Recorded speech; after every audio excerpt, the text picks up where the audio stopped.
সিরাত পার হয়ে মানুষের মধ্যে লেনদেন শেষ হয়ে গেছে।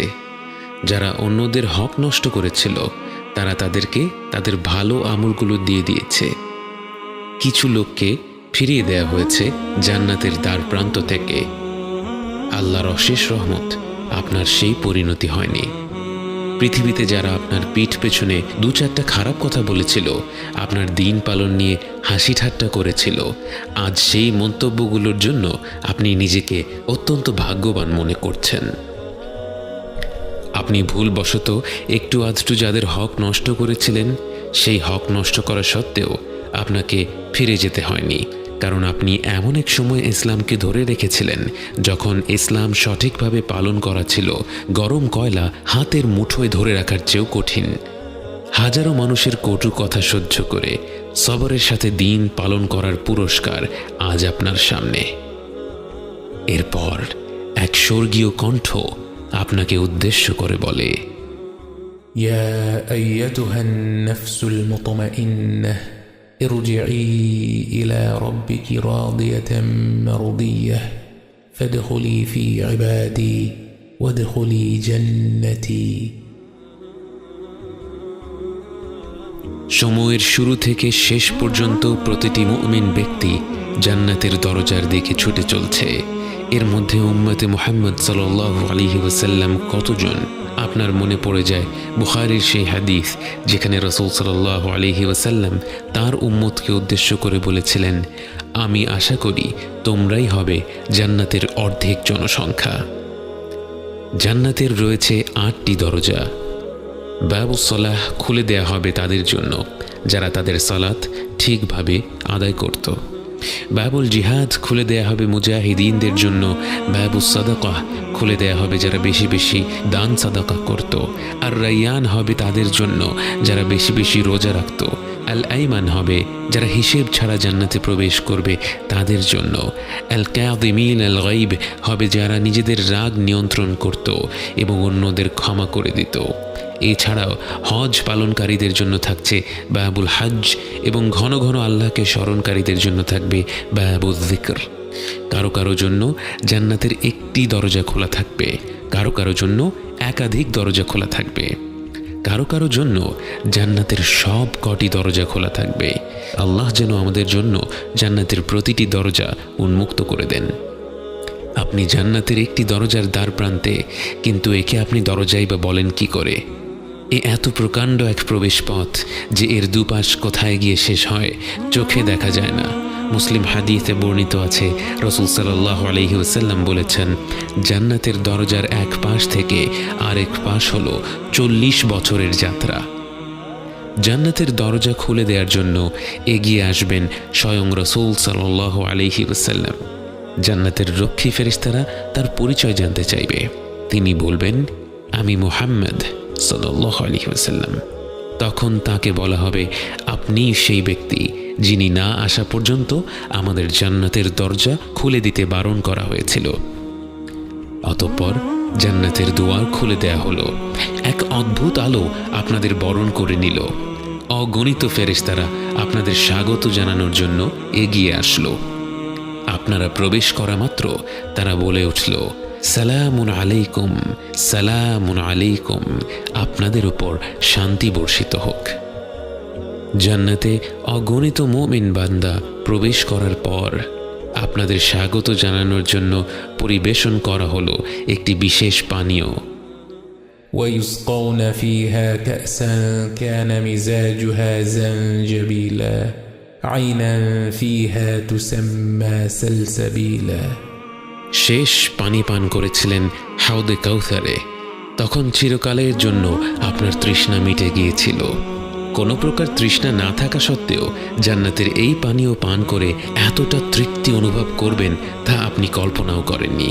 সেই অনুভূতিটি প্রকাশ করা সম্ভব নয়। হয়তো এখন থেকে যেসব অভিজ্ঞতা হবে তার কোনোটি বর্ণনা করা সম্ভব নয়। তাও একটা হালকা ধারণা দেওয়ার চেষ্টা করা যাক। আপনার চারপাশের প্রতিটি মুখ উজ্জ্বল, প্রতিটি মুখ হাস্যোজ্জ্বল। কারো অন্তরে একটি ফোঁটাও মন্দ অনুভূতি নেই। কোনো হিংসা বিদ্বেষ নেই, কোনো আফসোস নেই, কোনো দুঃখ বেদনা নেই। সবাই সবার সুখ দেখে আনন্দিত, সবার মধ্যে এক আশ্চর্য রকমের ভ্রাতৃত্ববোধ কাজ করছে। একে একে নাম ডাকা হবে, সেই অনুযায়ী মুমিন ব্যক্তিরা জান্নাতে প্রবেশ করবে। জান্নাতের সেই অপেক্ষার স্থানে আপনি কতটুকু সময় কাটালেন আপনার জানা নেই। এখানে অপেক্ষা করার সময় আপনার মনে কোনো অস্থিরতা নেই। আপনি বাকি অপেক্ষারত মুমিনদের সাথে হাসি আর আনন্দে সময় কাটাচ্ছেন। অবশেষে আপনার নাম ডাকা হলো।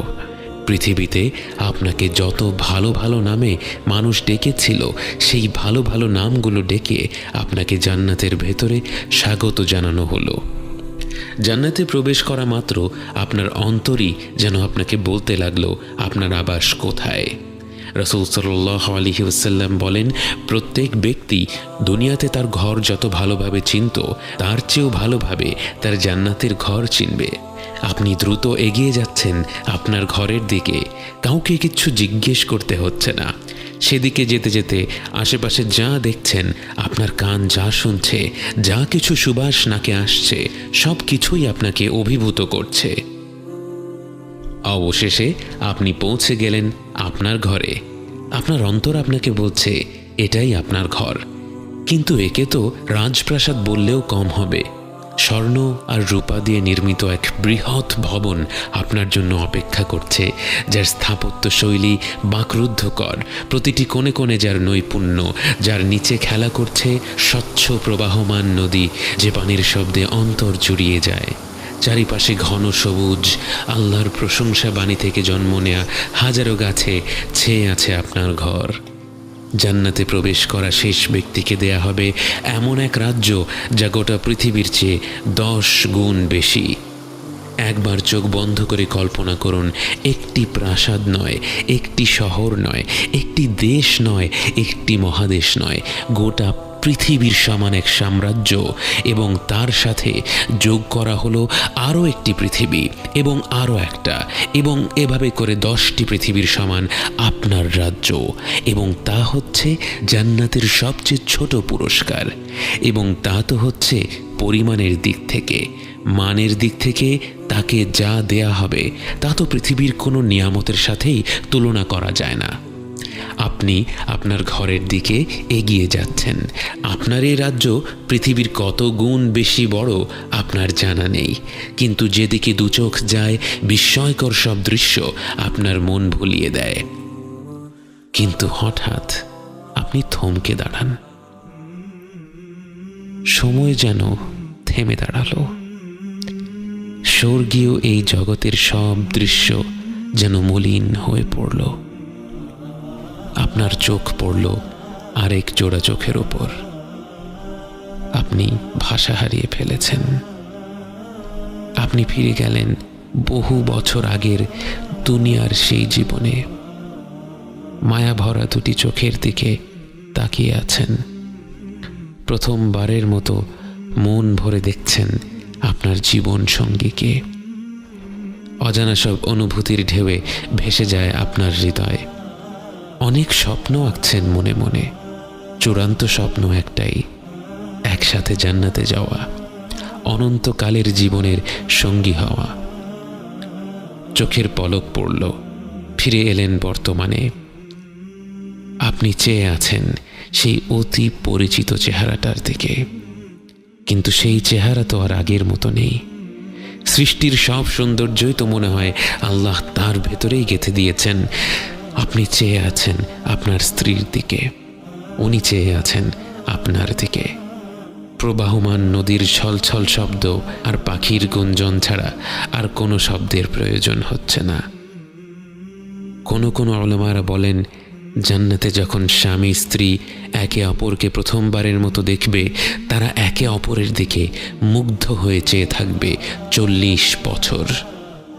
আপনার মনে হলো 40 বছর তো নয়, যেন 2-1 মুহূর্ত কেটেছে মাত্র।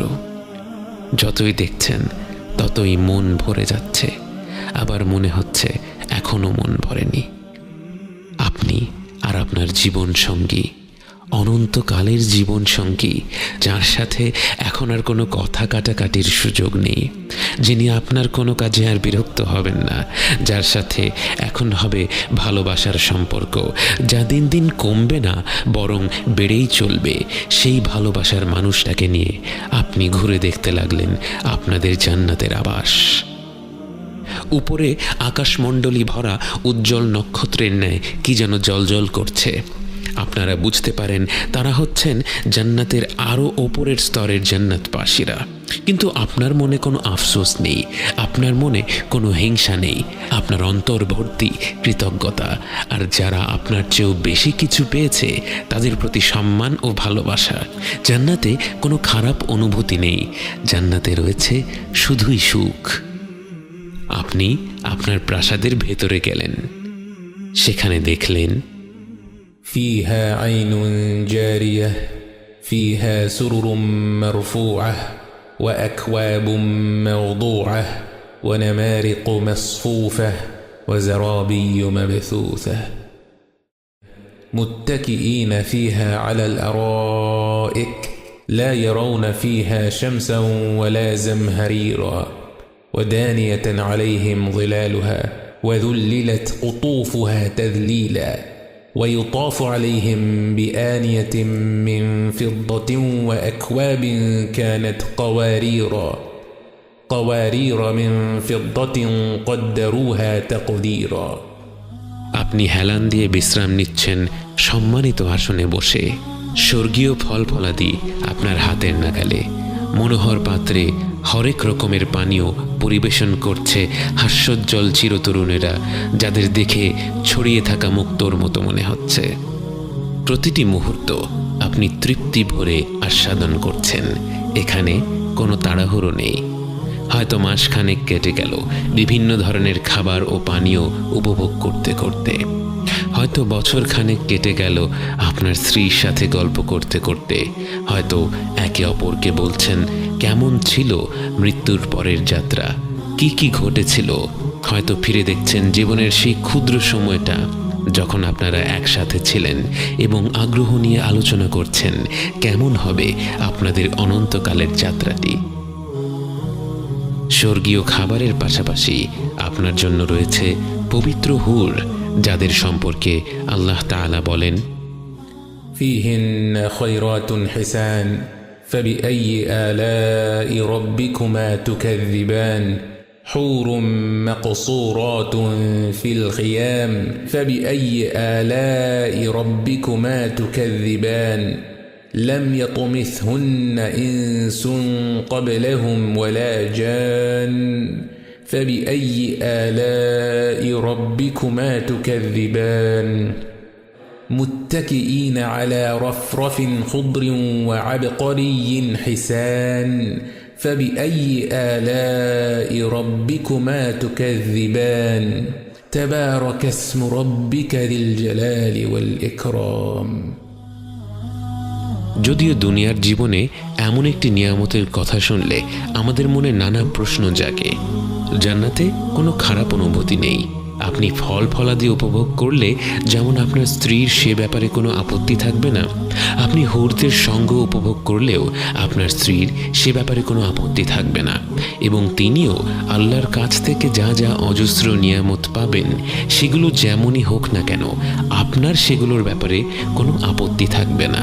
আপনারা একে অপরের জন্য খুশি থাকবেন এবং প্রত্যেককেই আল্লাহ যার যার প্রকৃতি অনুযায়ী নিয়ামত দিবেন, এবং তিনি আল আলিমুল হাকিম। কিন্তু জান্নাতের পুরোটা সময় তো আপনি শুধু আপনার আবাসেই কাটিয়ে দেবেন না। জান্নাতবাসীরা একে অপরের সাথে দেখা করবে, গল্প করবে, আনন্দ করবে। আপনি দেখা করতে গেলেন আপনার বাবা মায়ের সাথে, আপনার দাদা দাদি, নানা নানির সাথে। পরম আনন্দের এই মুহূর্তের সবচেয়ে অদ্ভুত বিষয়টি হলো জান্নাতে আপনারা সবাই সমবয়সী, কারণ জান্নাতে সবার বয়স পৃথিবীর 33 বছর বয়সের সমতুল্য, এবং সেখানে কারো বয়স একদিনও বাড়ে না। আপনারা সবাই মিলে অনেক অনেক গল্প করলেন।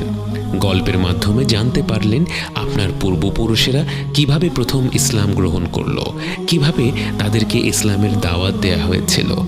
আপনি খুঁজে বের করলেন সেই ব্যক্তিকে যিনি আপনার জন্মের 500-600 বছর আগে আপনার এক পূর্বপুরুষকে ইসলাম সম্পর্কে বলেছিল, যার প্রচেষ্টার ফলে আপনার বংশের হাজারো মানুষ সহজেই ইসলাম গ্রহণ করে ফেলেছে।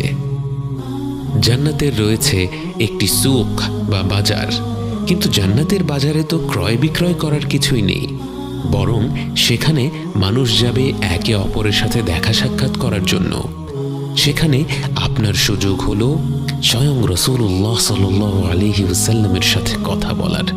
যদিও তার সাথে কথা বলতে চায় এমন কোটি কোটি জান্নাতবাসী রয়েছে, কিন্তু আপনি তার সাথে মন ভরে কথা বলার সুযোগ পেলেন, কারণ জান্নাতে সময়ের কোনো অভাব নেই। আপনি গল্প করলেন আবু বকর, ওমর, ওসমান ও আলী রাদিয়াল্লাহু আনহুমের সাথে, কথা বললেন ইসলামের ইতিহাসের শ্রেষ্ঠ ব্যক্তিত্বদের সাথে। আপনি তাদের সাথে যতটা উৎসাহ নিয়ে কথা বলছেন, তারাও আপনার সাথে ততটাই উৎসাহ নিয়ে আলাপ করছে, বিস্ময় ভরে আপনার জীবনের গল্প শুনছে। এত বেশি ফিতনার সময় জন্মগ্রহণ করেও তুমি কিভাবে তোমার দিনকে ধরে রাখলে? আপনি বললেন, এ ছিল শুধুই আল্লাহর নিয়ামত। তিনি আমাদের ভুলগুলো ক্ষমা না করলে আমরা কখনোই আজ এখানে থাকতে পারতাম না। আল্লাহর রহমত, ভালোবাসা আর নিয়ামতে ডুবে থাকা প্রতিটি জান্নাতবাসী তখন মনে করছে তাদের আর কোনোই চাওয়া পাওয়া নেই। মানুষ যে সৃষ্টিগতভাবেই এমন যে তাকে এক পাহাড় সমান স্বর্ণ দেয়া হলে তার মনে 2 পাহাড় সমান স্বর্ণ পাওয়ার আশা জাগে, যে স্বভাবগতভাবেই একটু বেশি চাইতেই থাকে, কখনো সন্তুষ্ট হয় না, সেই মানব সন্তানকে জান্নাতে এত বেশি নেয়ামত দেয়া হয়েছে যে সে সেখানে পুরোপুরি সন্তুষ্ট। তার অন্তরে আর কোনো চাহিদা নেই, প্রতিটি মুহূর্তেই আনন্দ, প্রতিটি মুহূর্তেই তৃপ্তি, আর সেই তৃপ্তি কেবল বেড়েই চলছে। এমন অবস্থায় একটি ঘোষণা শোনা যায়, হে জান্নাতীরা। সেই কণ্ঠ শুনে প্রতিটি অন্তর তীব্র ভালোবাসা আর শ্রদ্ধায় কেঁপে ওঠে, কারণ এ তো স্বয়ং আল্লাহ তাআলার কণ্ঠ। জান্নাতবাসীরা বলে ওঠে, হে আমাদের রব, আমরা উপস্থিত আছি, সমস্ত কল্যাণ আপনারই হাতে। আল্লাহ তখন জিজ্ঞেস করবেন, তোমরা কি সন্তুষ্ট? সবাই বলে ওঠে, হে আমাদের রব, আমরা কেন সন্তুষ্ট হব না? আপনি আমাদের এমন সব জিনিস দিয়েছেন যা আপনার সৃষ্টি জগতের অন্য কাউকে দেননি।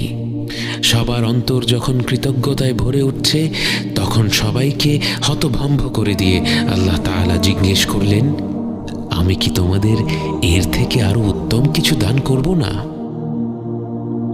সবাই বাকরুদ্ধ হয়ে যায়, যেই জান্নাতে প্রতি মুহূর্তে এমন সব দৃশ্য, এমন সব শব্দ, এমন সব ঘ্রাণ, এমন সব স্বাদ, এমন সব অনুভূতি যা মানুষ কখনো কল্পনাও করতে পারেনি। যে নিয়ামতগুলো প্রতি মুহূর্তে হয়ে উঠছে আরো বেশি আনন্দদায়ক, এমন নিয়ামতের চেয়ে উত্তম পুরস্কার আর কি হতে পারে? সবাই বলে উঠল, হে রব, এর চাইতে উত্তম আর কি হতে পারে? তখন আল্লাহ বললেন, আমি তোমাদের উপর আমার সন্তুষ্টি স্থাপন করব, এরপর তোমাদের উপর আমি আর কখনো অসন্তুষ্ট হব না। আল্লাহ আপনাকে নিয়ে পুরোপুরি সন্তুষ্ট। আল্লাহ এই অনন্তকালের জীবনে আপনার কোনো কাজে, কোনো কথায়, কোনো চিন্তায় আর কখনো রাগ করবেন না, কখনো অসন্তুষ্ট হবেন না। এই প্রথমবার মনে হলো আপনার গোটা অস্তিত্ব যেন সত্যিকার অর্থে সার্থক হলো। এবং এরপর সেই মুহূর্ত, যার জন্য প্রতিটি আত্মা যেন সৃষ্টি হওয়ার পর থেকেই অধীর অপেক্ষায় ছিল, সেই মুহূর্ত, যে মুহূর্ত প্রতিটি অন্তর খুঁজে বেরিয়েছে প্রকৃতিতে, ভালোবাসায়, উদারতায়, ভ্রাতৃত্ববোধে, সৌন্দর্যে। ভূমিষ্ঠ হওয়ার পর থেকে প্রতিটি ক্ষণে কিন্তু কোথায় যেন কোনো এক কমতি ছিল, তা ঠিক বুঝতে পারেনি। সবাইকে বাকরুদ্ধ করে দিয়ে আল্লাহ তার ও তার বান্দাদের মধ্যে থেকে তার হিজাব উঠিয়ে নেন। প্রতিটি বান্দা উপরে তাকিয়ে দেখছে, তাদের সামনে স্বয়ং আল্লাহ তাআলা হাজির হয়েছেন। আপনি আল্লাহকে দেখছেন, আপনি আল্লাহকে দেখছেন, আপনি আল্লাহকে দেখছেন। জান্নাতের যে নিয়ামতের মহাসাগরে ভেসে আপনি এই প্রান্তরে এসেছেন, যে সকল নিয়ামতের জন্যেই আপনি কৃতজ্ঞ, যে সকল নিয়ামত তখনও আপনার কাছে অত্যন্ত প্রিয়, কিন্তু এই চূড়ান্ত নিয়ামত, আল্লাহকে সরাসরি দেখার নিয়ামত হয়ে গেল প্রতিটি বান্দার সবচেয়ে প্রিয়, সবচেয়ে মূল্যবান, সবচেয়ে বিশেষ পুরস্কার। আল্লাহ যুল জালালি ওয়াল ইকরাম, যিনি মর্যাদা ও মাহাত্ম্যের অধিকারী, তার কর্তৃত্বের কাছে যেন ভাষাও মাথা নত করে ফেলে, এবং সেই মুহূর্তে সবাই জীবনের এই দীর্ঘ যাত্রার অর্থ বুঝতে পারে এত প্রতিকূলতা পেরিয়ে, এত ভুল ভ্রান্তির পর, এতগুলো ধাপ পেরিয়ে, এতভাবে নিজের অন্তরকে সংশোধন করে, জীবন ও পরকালের পরীক্ষাগুলো পার করে এই গন্তব্যে পৌঁছানোর উদ্দেশ্য আসলে কি।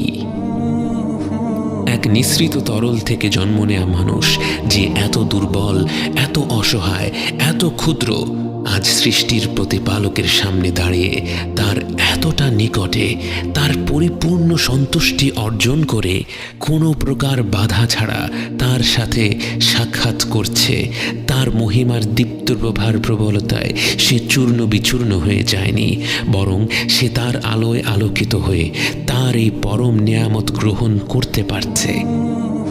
আপনি বুঝতে পারেন আপনার অস্তিত্বের প্রতিটি মুহূর্তেই আসলে আর রহমানির রহিম আপনাকে তার কাছে টেনে নিচ্ছিলেন, এবং সেই গন্তব্যে পৌঁছানোর জন্য আপনার যা যা প্রয়োজন তাই আপনাকে দিয়ে গেছেন।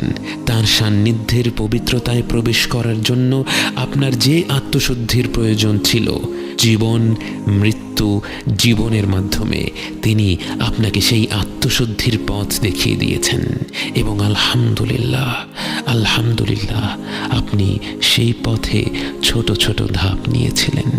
দুনিয়ার ক্ষণিকের জীবনের কোনো এক পর্যায়ে, কোনো এক অনুপ্রেরণায় আপনি সিদ্ধান্ত নিয়েছিলেন আপনি তার দিকে একটি ধাপ নেবেন, একটুখানি এগোবেন, এবং সেই একটি ধাপের ফলে তিনি আপনাকে তার রহমত আর ভালোবাসায় এমনভাবে আবরণ করে নিয়েছিলেন, নিয়ামতের পর নিয়ামত দিয়ে আপনাকে এমনভাবে ডেকে নিয়েছিলেন তার কাছে।